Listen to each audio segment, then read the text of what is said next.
ஃபஜ்ர் தொழாதவன் முனாஃபிக் என்று ரசூலுல்லாஹ்வுடைய தெளிவான சான்று இருக்கிறது. ஒரு முஃமின் தான் ஃபஜ்ர் தொழவில்லை என்றால் நான் முனாஃபிக்குடைய பட்டியலில் சேர்ந்து விட்டேனே என்று பயப்படுவான். ஃபஜ்ரை தொழாமல் எழுந்திருக்கிறான், எந்த உணர்வும் இல்லை என்றால் இவன் பயப்படவே வேண்டாம். இவன் யார் தான்?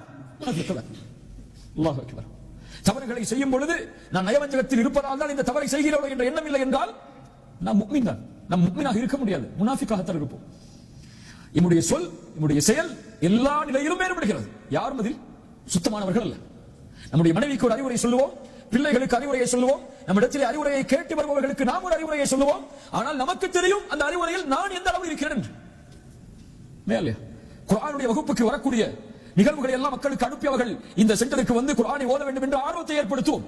ஆனால் நமக்கு தெரியும் குர்ஆனில் நம்முடைய நிலைமை என்னவென்று, தொழுகையில் நம்முடைய நிலைமை என்னவென்று, திக்ரில் நம்முடைய நிலைமை என்னவென்று, அல்லாஹ்வுடைய பார்வையில் நம்முடைய நிலைமை என்னவென்று, அதை பற்றி எல்லாம் எந்த கவலையும் இல்லாமல் நாம் வாழ்ந்து கொண்டிருக்கிறோம்.